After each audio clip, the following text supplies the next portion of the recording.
My name is Mary Collins, and this is the story I never thought I would tell out loud. For many years, I believed I was a good wife, a responsible woman, and an honest person. I married my husband, David Collins, when I was 26. He was calm, kind, and hardworking. He never raised his voice, never hurt me, and always came home on time. From the outside, our life looked perfect. We had a small house, steady jobs, and weekend dinners together. People often said we were a strong couple. But inside my heart, something slowly began to change, and I did not understand it at first. In the early years of our marriage, David and I laughed a lot. We talked for hours about our dreams, our future children, and places we wanted to visit. David worked as an accountant, and I worked in a local library. Our life was simple, but it felt safe. Over time, however, routine replaced excitement. David became quieter, more focused on work. I became lonely without knowing why. I told myself this was normal marriage life. I told myself love changes, and passion fades. Still, a silent sadness followed me every day. I tried to talk to David many times. I told him I felt invisible, like a shadow in my own home. He listened politely, nodded, and said things would improve. But nothing really changed. He still cared for me, but his love felt practical, not emotional. He paid the bills, fixed broken things, and remembered important dates, but he no longer looked into my eyes the way he used to. I missed feeling wanted. I missed feeling alive. One afternoon, a new man started working near the library. His name was Daniel Reed. He often came in to read during his lunch break. At first, we only spoke about books. He smiled easily and laughed freely. When he talked to me, he listened fully, as if my words mattered. I felt seen again. I told myself it was harmless.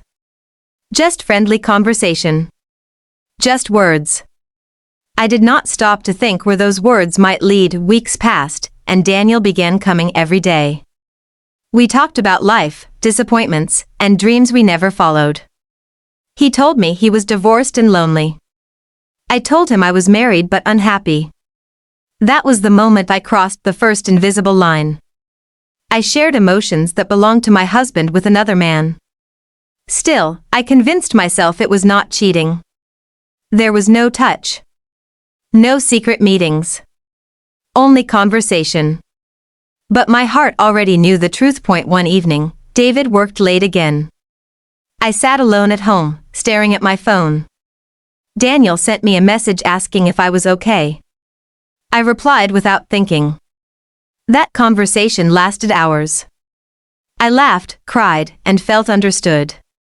When I finally went to sleep, I realized I had not thought about my husband even once. That scared me, but I ignored the feeling. The emotional distance between David and me grew wider. I became impatient with him and gentle with Daniel. I compared them silently. I stopped trying to fix my marriage and started escaping from it. One rainy evening, Daniel asked me to meet him for coffee after work. I knew I should say no. Every part of me knew it was wrong. But loneliness spoke louder than reason, and I agreed. That coffee turned into dinner. Dinner turned into a long walk. During that walk, Daniel held my hand. I did not pull away. My heart beat fast, and my mind went quiet. When he kissed me, I felt both joy and shame at the same time. That night, I cheated on my husband. I went home late and told David I stayed with a friend. He believed me without question. That trust broke something inside me. For weeks, I lived a double life. I was a wife at home and someone else outside. Every smile from David felt like a knife. Every kind word made me feel smaller. I avoided his eyes. I avoided mirrors. Daniel wanted more time, more commitment, more promises.